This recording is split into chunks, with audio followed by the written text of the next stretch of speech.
Hello दोस्तों, मैं अंजलि भारती आलोक online classes पे आप सभी का स्वागत करती हूँ। मैं आप सबके सामने बिहार मैट्रिक परीक्षा 2027 के लिए बायोलॉजी का चैप्टर 2 बहुत ही महत्वपूर्ण क्वेश्चन, ऑब्जेक्टिव और शॉर्ट आंसर लेकर आई हूँ, जो 2027 एग्जाम के लिए बहुत ही इम्पोर्टेंट होने वाले हैं। तो हम क्वेश्चन देखते हैं कि क्या है, जो है ना, क्या है क्वेश्चन। तो 10th बायोलॉजी का है, श्वसन चैप्टर का। किसका? श्वसन चैप्टर का वस्तुनिष्ठ प्रश्न और लघु उत्तरीय प्रश्न है। तो हमारा पहला क्वेश्चन आ चुका है, जो है कि पौधों में श्वसन क्रिया के अंतर्गत एडीपी के टूटने से कितनी ऊर्जा मुक्त होती है। तो कितनी ऊर्जा मुक्त होती है? तो 30.5 ऊर्जा मुक्त होती है। अगला क्वेश्चन हम लोग देखते हैं। अगला क्वेश्चन है कि पाइरूवेट के विखंडन से कार्बन डाइऑक्साइड जल तथा ऊर्जा देता है, यह क्रिया क्या कहलाता है? पाइरूवेट के विखंडन से कार्बन डाइऑक्साइड जल तथा ऊर्जा देता है, यह क्रिया क्या कहलाता है? तो आप सभी को पता होगा कि यह क्रिया यह क्रिया कहाँ होता है। तो कहाँ होता है? यह क्रिया माइटोकॉन्ड्रिया में होता है। कहाँ पे होता है? तो यह क्रिया माइटोकॉन्ड्रिया में होता है। अगला क्वेश्चन हम लोग देखते हैं। अगला क्वेश्चन हमारा क्या होगा? तो अगला क्वेश्चन है कि इथाइल अल्कोहल किस प्रकार के श्वसन बनाता है? इथाइल अल्कोहल किस प्रकार का श्वसन बनाता है? ऑप्शन है वायवीय, अवायवीय, दोनों, मतलब ए और बी दोनों। तीसरा है इनमें से कोई नहीं। तो इथाइल अल्कोहल, आप सभी को पता होगा कि इथाइल अल्कोहल अवायवीय श्वसन बनाता है। कौन सा श्वसन? अवायवीय श्वसन बनाता है। अगला क्वेश्चन देखते हैं। अगला क्वेश्चन हमारा है कि निम्न में किसे कोशिका का ऊर्जा मुद्रा कहा जाता है? निम्न में किसे कोशिका का ऊर्जा मुद्रा, है ना, ऊर्जा मुद्रा कहा जाता है? तो ऊर्जा मुद्रा हमारा होगा एटीपी। क्या होगा? ऊर्जा मुद्रा एटीपी होगा। अगला सवाल है ना, अगला सवाल है कि मछली का श्वसनांग क्या होगा? ट्रैकिया, गिल्स, त्वचा, फेफड़ा। तो आप सभी को पता होना चाहिए कि मछली का श्वसन अंग क्या होता है। तो उसका गिल्स होता है। क्या होता है? गिल्स होता है। अगला क्वेश्चन देखते हैं। अगला क्वेश्चन है कि तिलचट्टा में कितने जोड़े श्वास रंध्र होते हैं, है ना? तिलचट्टा में कितनी जोड़े, है ना, कितने जोड़े श्वास रंध्र होते हैं? तो तिलचट्टा में टोटल 10 जोड़ा, है ना, टोटल 10 जोड़ा श्वास रंध्र होते हैं। अगला क्वेश्चन हम लोग देखते हैं। अगला क्वेश्चन है कि श्वसन के अंतिम उत्पाद, है ना, श्वसन के अंतिम उत्पाद क्या होता है? तो श्वसन का अंतिम उत्पाद कार्बन डाइऑक्साइड, जल और ऊर्जा होता है। क्या होता है? कार्बन डाइऑक्साइड, जल और ऊर्जा होता है। 7वां सवाल हो चुका है। हम अगला सवाल की ओर बढ़ते हैं। अगला सवाल हमारा होगा कि पौधों में श्वसन होता है ना? पौधों में श्वसन होता है क्या? जड़ द्वारा, पत्तियों द्वारा, तना द्वारा, या इनमें से सभी द्वारा? तो पौधों में श्वसन इनमें से सभी द्वारा होता है। किसके द्वारा होता है? इनमें से सभी के द्वारा पौधों में श्वसन होता है। अगला सवाल है ना, अगला सवाल है कि कौन सी बीमारी श्वसन तंत्र से संबंधित है? कौन सी बीमारी श्वसन तंत्र से संबंधित है? तो कौन सी बीमारी श्वसन तंत्र से संबंधित है? तो निमोनिया, है ना। श्वसन तंत्र से बीमारी कौन सी संबंधित है? तो निमोनिया है। अगला सवाल है कि ग्लाइकोलाइसिस, है ना, ग्लाइकोलाइसिस होता है, तो ये ग्लाइकोलाइसिस कहाँ होता है? तो ये ग्लाइकोलाइसिस कोशिका द्रव में होता है। कहाँ पे होता है? कोशिका द्रव में होता है। अगला सवाल है कि किस पौधे में रंध्र अनुपस्थित होते हैं? तो किस पौधे में रंध्र अनुपस्थित, है ना। उपस्थित पूछता तो कुछ और आंसर होता, लेकिन अनुपस्थित बोल रहा है, तो अनुपस्थित बोले तो आम में, है ना, आम वाले पौधे में क्या होते हैं? रंध्र अनुपस्थित होते हैं। नेक्स्ट सवाल है कि किस प्रकार के श्वसन अधिक ऊर्जा मुक्त होती है? किस प्रकार की श्वसन में अधिक ऊर्जा मुक्त होती है ना। अधिक बोले तो ज्यादा ऊर्जा मुक्त होती है। ज्यादा ऊर्जा क्या? वायवीय श्वसन, अवायवीय श्वसन, या तो दोनों। अगला है इनमें से कोई नहीं, तो अधिक ऊर्जा मुक्त वायवीय श्वसन में होता है ना। अधिक ऊर्जा मुक्त वायवीय श्वसन में होता है। बोले तो कितना? तो 38 एटीपी। कितना होता है? 38 एटीपी ऊर्जा मुक्त होती है। अगला सवाल देखते हैं, है ना। अगला सवाल हमारा है कि किण्वन क्रिया पाई जाती है ना। किण्वन क्रिया पाई जाती है तो मुख्य रूप से किण्वन क्रिया ईस्ट में पाई जाती है। किस में पाई जाती है? तो ईस्ट में पाई जाती है। अगला सवाल देखते हैं। अगला सवाल है कि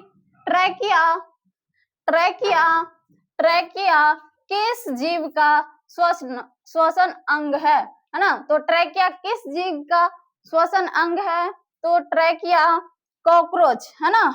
इन सभी में से किसका? कॉकरोच का श्वसन अंग होता है। अगला सवाल है हमारा, है ना। अगला सवाल है कि कौन सी गैस श्वसन क्रिया में मुक्त होता है?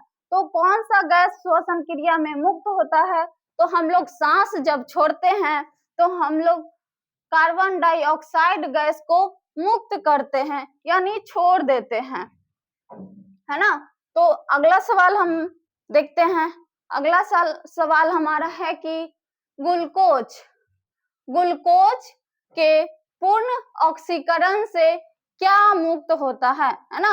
कहने का अर्थ है कि ग्लूकोज का ऑक्सीकरण, जब ग्लूकोज का ऑक्सीकरण होगा तो क्या बनाएगा, है ना। ग्लूकोज का ऑक्सीकरण से क्या प्राप्त होगा हमें?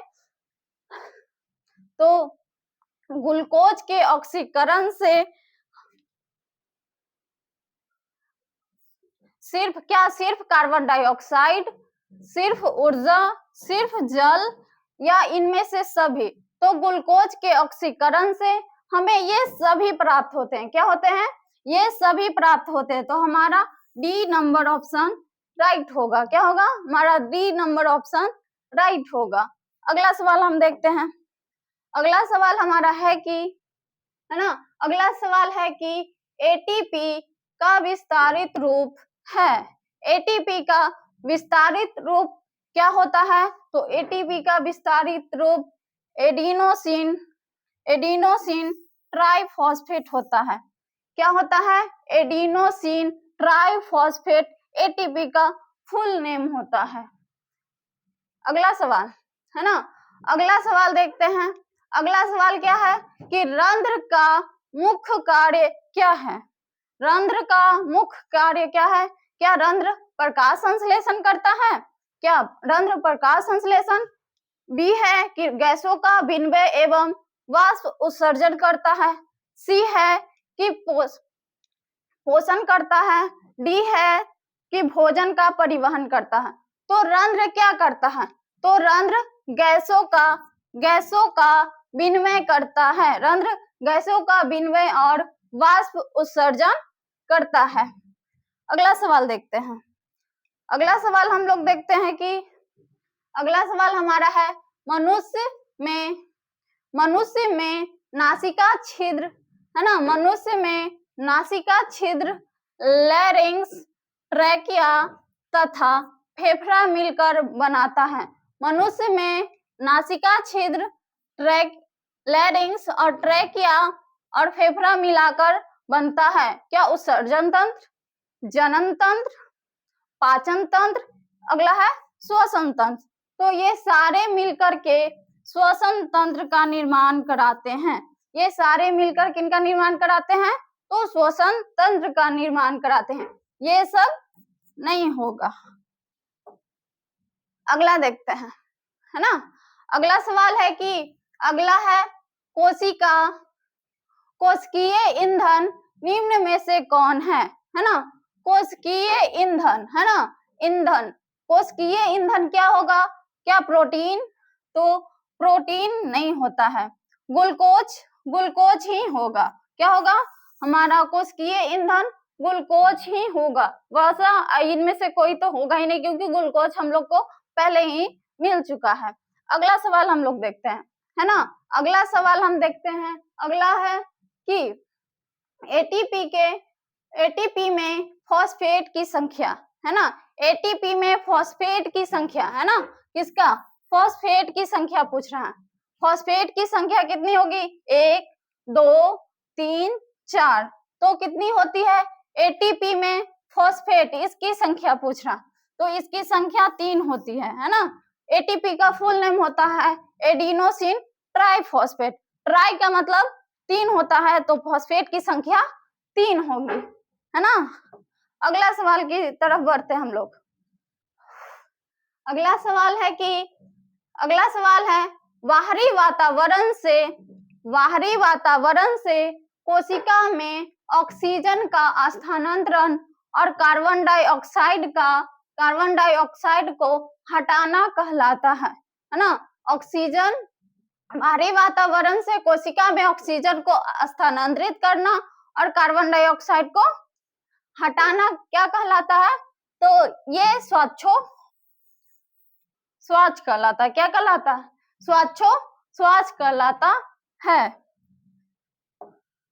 यहाँ तक हम लोगों का ऑब्जेक्टिव सवाल पूरा टोटल 21 थे, है ना, 21 थे जो हमने कर लिया है। अब हम लोग यहाँ पे शॉर्ट क्वेश्चन आंसर के तरफ बढ़ते हैं। तो शॉर्ट क्वेश्चन पहला नंबर है, क्या है कि श्वसन कैसी रासायनिक अभिक्रिया है? तो श्वसन कैसी रासायनिक अभिक्रिया है? तो श्वसन ऑक्सीकरण, है ना। श्वसन क्या है? ऑक्सीकरण।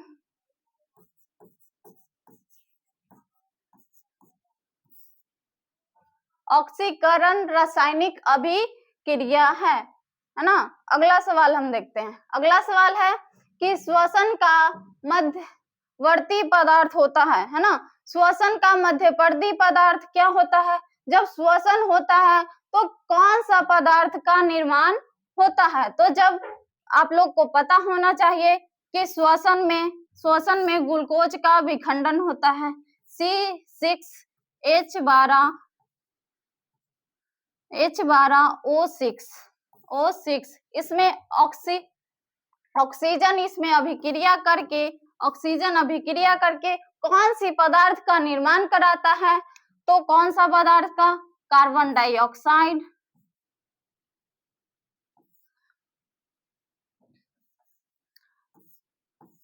कार्बन डाइऑक्साइड, जल,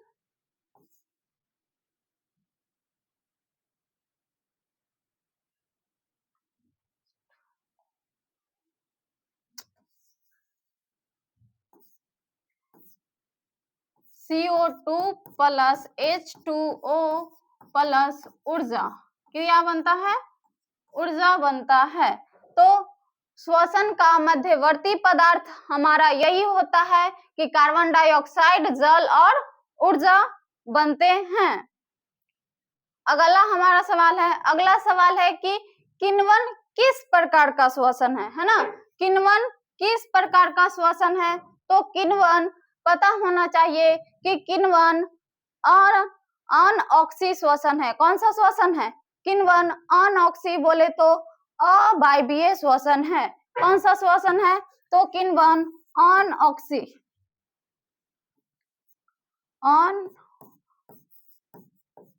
अनऑक्सी श्वसन,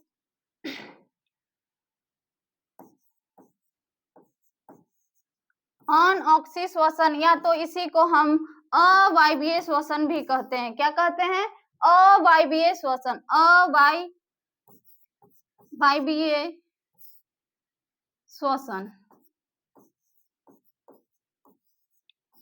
है ना? तो किण्वन किस प्रकार का श्वसन है? अनऑक्सी या अवायवीय श्वसन होता है। अगला सवाल हम लोग देख लेते हैं। अगला सवाल हम लोगों का है कि ऑक्सीजन की अनुपस्थिति में, है ना, ऑक्सीजन की अनुपस्थिति में कौन सा श्वसन क्रिया करते हैं, है ना? जब ऑक्सीजन के अनुपस्थिति में, है ना, ऑक्सीजन के अनुपस्थिति में मतलब बिना ऑक्सीजन का जब श्वसन होता है तो वह क्रिया कौन सा श्वसन कहलाता है? तो अवायवीय श्वसन कहलाता है। क्या कहलाता है? अवायवीय श्वसन, अवायवीय श्वसन कहलाता है। कौन सा श्वसन कहलाता है? तो अवायवीय श्वसन कहलाता है ना? अगला सवाल हम लोग देखते हैं। अगला सवाल है ना कि जलीय जीव और स्थलीय जीव और जलीय जीव श्वसन क्रिया के लिए किस प्रकार का ऑक्सीजन प्राप्त करते हैं? मतलब किस प्रकार श्वसन ऑक्सीजन प्राप्त करते हैं? तो किस प्रकार श्वसन प्राप्त करते हैं? तो जलीय जीव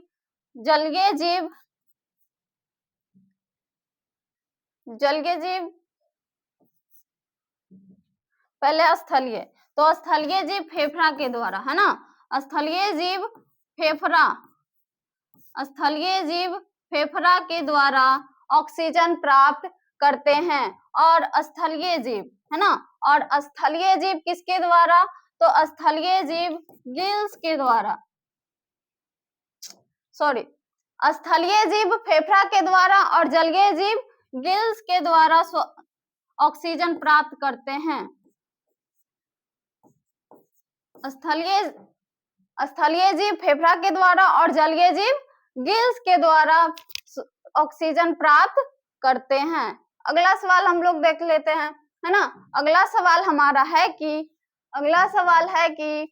तिलचट्टा का श्वसन अंग क्या है ना? तिलचट्टा का श्वसन अंग क्या है? तो आप लोग बता सकते हैं या सोच सकते हैं कि कौन सा होता है। तो तिलचट्टा का श्वसन अंग ट्रैकिया होता है। क्या होता है? ट्रैकिया।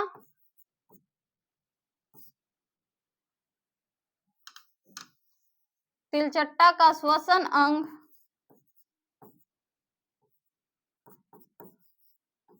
ट्रैकिया होता है। तिलचट्टा का श्वसन अंग कौन सा होता है? तो ट्रैकिया होता है। नेक्स्ट सवाल, है ना? नेक्स्ट सवाल हमारा होगा कि मछली किस अंग के द्वारा श्वसन करती है ना? मछली किस अंग के द्वारा श्वसन करती है? तो जाहिर सी बात है कि हम सभी को पता है कि मछली गलफरा के द्वारा, किसके द्वारा?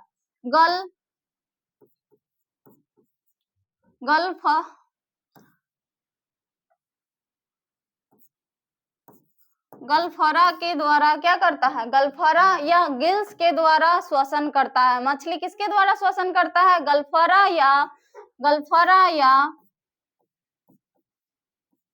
गिल्स के द्वारा श्वसन करता है। अगला सवाल है हमारा, अगला सवाल है कि ऑक्सीजन की उपस्थिति में होने वाला श्वसन क्रिया क्या कहलाता है? ऑक्सीजन की ऑक्सीजन की उपस्थिति में होने वाला श्वसन क्रिया क्या कहलाता है? तो ऑक्सीजन के उपस्थिति में जो हम श्वसन करते हैं वह श्वसन वायवीय श्वसन कहलाता है। कौन सा श्वसन कहलाता है? तो वायवीय श्वसन कहलाता है। वायवीय या ऑक्सी